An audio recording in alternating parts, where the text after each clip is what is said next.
Shalom, shalom, graça e paz para quem dá graça, a paz do Senhor para quem dá paz.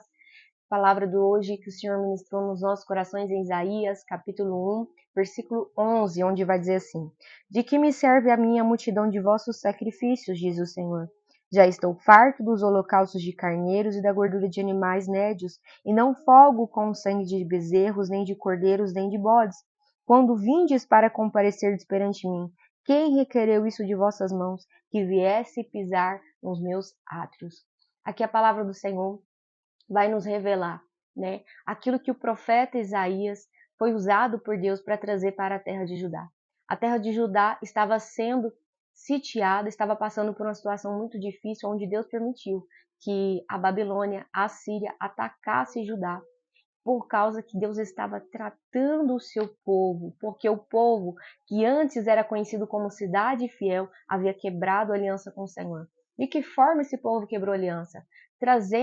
Misturando o santo com coisas pagãs, abrindo mão da fidelidade de caráter, aonde eles escravizavam pessoas, aonde eles não cuidavam das causas dos pobres, das viúvas, eram pessoas que praticavam subornos, participavam de coisas ilícitas, ou seja, já não agradava mais ao Senhor. E o profeta Isaías foi escolhido pelo Senhor para exortar este povo de Judá, aonde eles foram comparados como animais, dizendo, o profeta vai dizer: este povo, eles não me conhecem. O boi, ele conhece o seu dono, mas esse povo não me conhece. Eu os criei, eu os alcei, eu os abençoei, mas eles escolheram prevaricar contra mim. Ou seja, Deus abençoou o povo e ele os abençoou, os levantou, mas mesmo assim eles quebraram a aliança. De que forma? Eles decidiram tomar essas decisões erradas, escolheram andar no seu caminho. Por isso que a Bíblia, a palavra do Senhor, vai nos ensinar que a fé sem obras, ela é morta. É uma unidade. É necessário não somente você crer, mas você também viver os princípios que a palavra do Senhor vai nos ensinar. Por isso que em Tiago vai dizer que a sua religião, sem o cuidado com a sua língua, ela não serve de nada. Então, nós temos que tomar cuidado com as nossas ações, com as nossas condutas, a forma que a gente vive, porque elas também têm que refletir o caráter de Cristo. E então, quando o profeta vai exortar o povo e ele vai dizer como estava a situação de Judá, ele vai dizer: é uma cidade que está totalmente sem esperança, sem saída, está totalmente ferida, mas eles ainda não estavam entendendo. E aí o profeta vai dizer: quem requereu de vocês que vocês trouxessem sacrifício no meu átrio?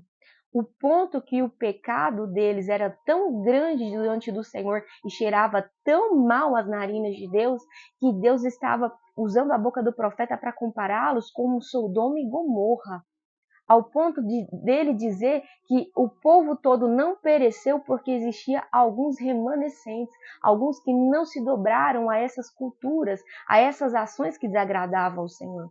E aí o profeta vai dizer: quem pediu que vocês trouxessem sacrifícios diante dos meus atos? Ou seja, estava cheirando mal. O Senhor já não estava mais recebendo sacrifícios. Por isso que a Bíblia vai nos ensinar: melhor do que sacrificar é obedecer.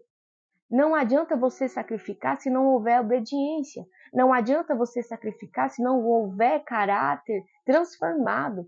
Por isso que a Bíblia vai nos dizer que quando nós decidimos estar com Cristo, nós devemos ser uma nova criatura.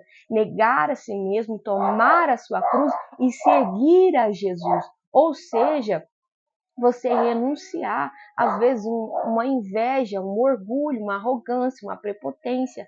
Você carregar dentro de você os frutos do Espírito Santo. Você carregar a bondade, a longanimidade, a paz, a alegria do Senhor sobre a tua vida. Ao ponto que o Senhor vai dizer através do profeta que quando as pessoas oravam, quanto mais orava, mais o Senhor se escondia das vossas orações.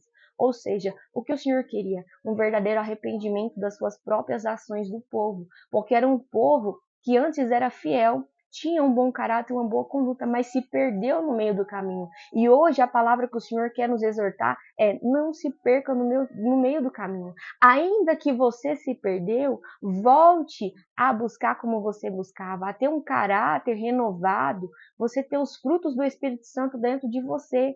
Porque a Bíblia vai dizer, né, que aqueles que estão dispostos, o profeta vai dizer que aqueles que estão dispostos em mudar, em se arrepender, em se posicionar diferente diante daquilo que o Senhor não queria deles, Ele os transformaria, Ele os limparia. Então que hoje você possa reconhecer como tem sido a sua conduta e que você venha desejar não viver uma vida hipócrita, mas a viver uma vida de identidade, de frutos do Espírito Santo e ser conduzido a andar na verdade, não somente no crer, não somente no praticar aquilo que você acredita, como orar, ler a Bíblia, mas também o seu caráter, a sua conduta, que a sua vida venha refletir Cristo. Amém? Que Deus abençoe.